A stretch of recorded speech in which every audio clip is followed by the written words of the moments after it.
Good morning, কেমন আছো? আশা করি সবাই খুব ভালো আছো।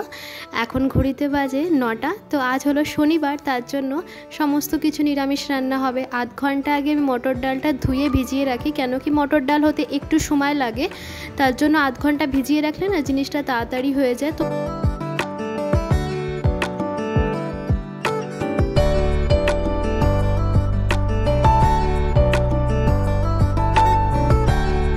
বছরের প্রথম শাপলা হচ্ছে। ওদিনকে শাপলা নিয়ে এসেছিলাম, একটু ফ্রিজে রাখা হয়নি বলে, বাইরে রাখা হয়েছিল বলে একটু জিনিসগুলো নষ্ট হয়ে গেছে, শাপলাগুলো কেমন আমড়ে গেছে। তো সেই জিনিসগুলোকে আমি বাদ দিয়ে দেবো, শাপলার ফুলগুলো আলাদা রাখছি। শাপলার ফুলের বড়া করব, আজকে করব না কালকে করব, কেন এতে পেঁয়াজ টিয়াজ যাবে। তো আজকে তো শনিবার, তার জন্য আর আজকে হবে না। তো আমি শাপলার ফুলগুলোকে সমস্ত কিছুকে আলাদা রেলাগুলোকে কেটে নিচ্ছি। শাপলাটাতে ছুরি লাগে না, হাত দিয়েই হয়ে যায়, কিন্তু ওই যে শাপলাগুলোকে বাইরে রাখা হয়েছে, ফ্রিজে ঢোকাতে ভুলে গেছি, কেমন শুকিয়ে গেছে। ছুরি দিয়ে উপর থেকে না টানলে শাপলাগুলো উঠছেই না। কেটে কেটে আমি রাখি, তারপরে এটাকে বটি দিয়ে একটু কুচিয়ে নেব।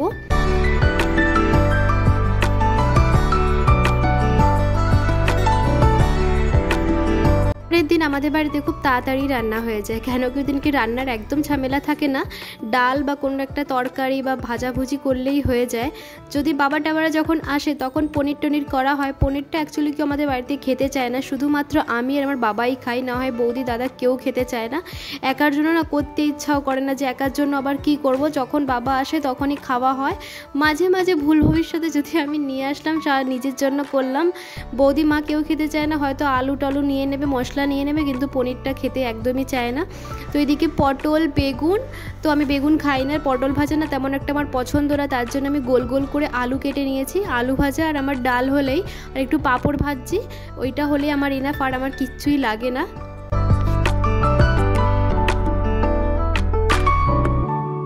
ডালটা প্রেশার কুকারেই করা হয়, কড়াইতে দিতে গেলে অনেকক্ষণ টাইম লাগবে, তার জন্য প্রেশার কুকারে 5টা সিটি মারলেই আরামসে ডাল হয়ে যায়।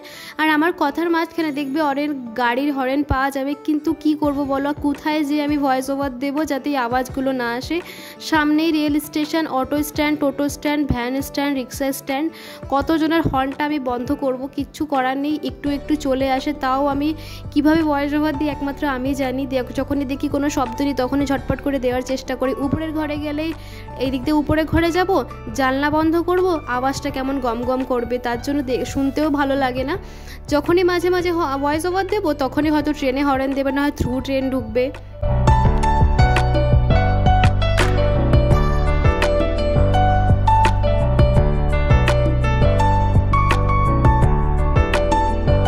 বেগুন খাই না, আমার না প্রচণ্ড অ্যালার্জি, আমি বেগুন একদমই খেতে পারি না। এক সময় এতটা পরিমাণে বেগুন খেয়েছি, সেই বেগুনই হয়ে গেছে আমার কাল। বেগুন থেকে আমার অ্যালার্জি ধরে নিয়েছে, সেটা মনে হয় না আর কোনোদিন যাবে। অনেক কিছু দেখিয়েছি, কমে না, তার জন্য বেগুনটা আমি খেতেই পারি না। বেগুন খেলে আমার মুখের চারিপাশে চুলকানো শুরু করে দেয়। একদম টাটকা শাপলা নিয়ে এসেছিলাম। আমাদের মাসির বাড়িটা একটু গ্রামের দিকে, ওখানে বিলেত থেকে টাটকা ছোট ছোট বাটা মাছ, তেলাপিয়া মাছ, আরও নানান রকমের নানান মাছ আনে, এই শাপলা দিয়ে ঝোল করে, এতটা অপূর্ব খেতে লাগে। আমি এতটা পছন্দ করি না, কিন্তু মাসির বাড়ি গেলে আমি সমস্ত খাবার পছন্দ করি। অ্যাকচুয়ালি কী বলো তো, ওখানে উনুনের রান্না, আর উনুনের রান্না না খেতে যে আমার কি ভালো লাগে। সত্যি আমাদের একটু জায়গা থাকলে না আমি এটা উনুন বানাতাম, মাকে বলতাম উনুনে রান্না করো, আমি পারি না উনুনে রান্না করতে, কিন্তু জায়গাই নেই। বাজারের পরে বাড়ি, কিচ্ছু করার নেই। এক চিত্তেও আমাদের বাড়িতে মাটির জায়গা নেই যে আমি ওখানটা উনুন করব। ছাদে তো করা ঠিক না, ছাদে করলে ছাদ নষ্ট হয়ে যাবে। ছোটবেলায় আমি তেমন কিছু খাই না।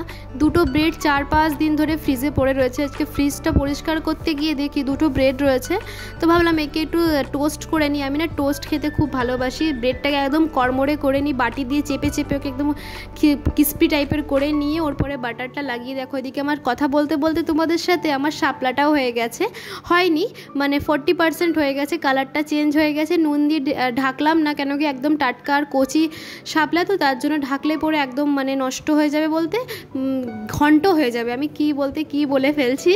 আর এদিকে ব্রেড আর বাটারটা আমি খেয়ে নেব। আর এদিকে ডালটা দেখো কি সুন্দর, ডালটা একদম গলে গেছে। আমি শুকনো লঙ্কা এতে 2টো ফোড়ন দিই। শুকনো লঙ্কাকে না বাটিতে একটু মানে গেলে দিলে না সেই জিনিসটা না ডালটার খুব সুন্দর একটা ফ্লেভার, মানে খুব সুন্দর একটা গন্ধ বেরোয়। তো রান্নাবান্না কমপ্লিট, বাসন মাজাও কমপ্লিট। এই যে পুচু খেলনা নিয়ে বসেছে, ওর সাথেই আমি খেলছিলাম। ওকে যতই খেলনা দাও না কেন ওর আর মন ভরে না। তারপরে কথা বলতে বলতে দেখো ঝমঝমে বৃষ্টি নেমে গেল, বালিশ কাঁথাও ভিজে গেছে। কিছু বালিশ কাঁথাগুলো বারান্দায় নেড়ে দিলাম আর কিছুগুলোকে ঢেকে রেখে দিলাম। সোমবারে পেয়ারা এনেছিলাম, 4-5টা এনেছিলাম। ওই যে উপোস থাকলে না এবার থেকে ফল বেশি আনবো না, তেমন খাই না, ফলগুলো নষ্ট হয়ে যায়। আর এই পেয়ারাগুলো এনেছিলাম একদম পেকে গেছে, তো কেউ খেতে চায় না পেয়ারা, পাকা পেয়ারা আমারও সত্যি পছন্দ না। তো ভাবলাম কেউ তো খেতে চাইছে না, সবাই নাক ছিটকাচ্ছে, তার জন্য ভাবলাম একে আমি সুন্দর করে মাখি, সবাই এক্ষুনি চেটে চুটে খেয়ে নেবে। তার জন্য কাঁচা লঙ্কা আর এই মশলাগুলোকে কী মশলা বলে আমার সঠিক জানা নেই, কিন্তু আমি বাজারে দেখেছি দোকানে, পেয়ারা মাখা দোকানে এই মশলাগুলো ব্যবহার করতে, জন্য আমিও কিনে নিয়েছিলাম এই মশলা। বিট নুন, কাঁচা লঙ্কা আর একটু সামান্য স্বাদ আনার জন্য একটু চিনির গুঁড়ো দিয়েছিলাম। চিনিটাকে আমি গুঁড়ো করে রেখে দিই সবসময়।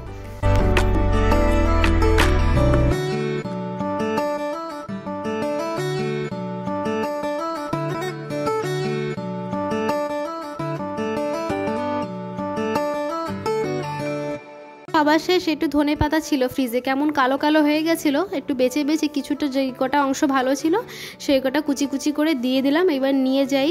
মা পাকা পেয়ারা খেতে চায় না, কিন্তু মেখে দিয়েছিলাম, এত সুন্দর গন্ধ বেরোচ্ছিল ধনে পাতার, মাও খেয়ে নিল। আমি আবার রান্নাঘরে আসলাম, এসে আম কাটতে বসলাম। আম এনেছিলাম মাঝে 80 টাকা কিলো, 3 কিলো নিয়েছিলাম, ওই যে রবিবারের দিন নিয়েছিলাম। সেই আমগুলো কেমন না শুকিয়ে শুকিয়ে যাচ্ছে, সাইড থেকে কালো কালো হয়ে যাচ্ছে।